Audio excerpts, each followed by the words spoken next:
Hi, in this month's bonus tip video, I'm answering a question from one of our members called Lorraine, who was asking, how do you know which hand position or finger to choose when it comes to moving around the piano or the keyboard?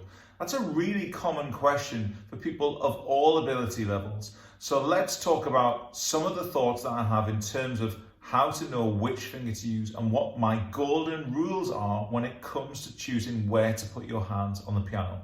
Let's go. So what are my golden laws when it comes to choosing which finger to use on the piano? Well, the first thing to remember is there actually is no golden law. Beginners commonly think that if they see a finger indicated on the sheet music, that's a black and white situation and it's the key that you must use. And that just isn't true. They're a guide, they're an indication, they're a recommendation, sure. But if you think there's a better finger to choose for a particular note or chord, that's okay.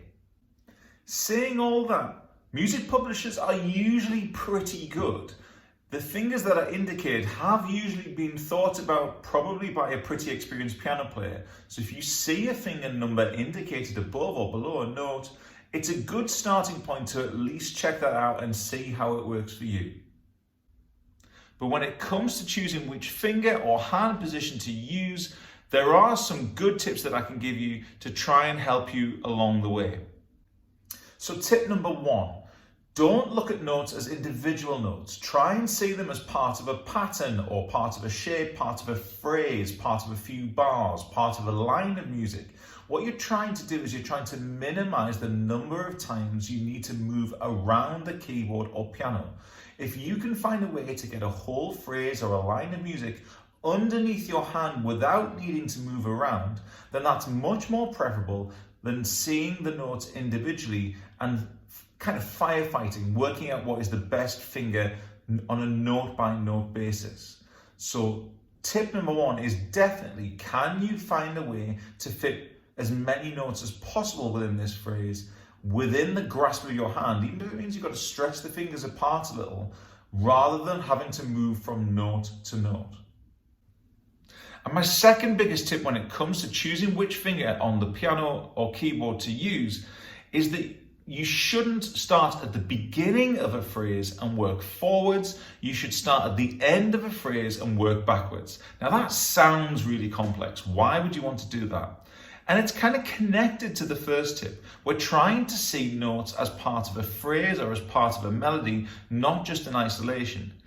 And what you will find time and time again is, if you start at the beginning of a phrase, working out which finger is most comfortable for the first note, then that might not necessarily get you in a good position for the second note, which might not necessarily get you in a good position for the third note, and so on.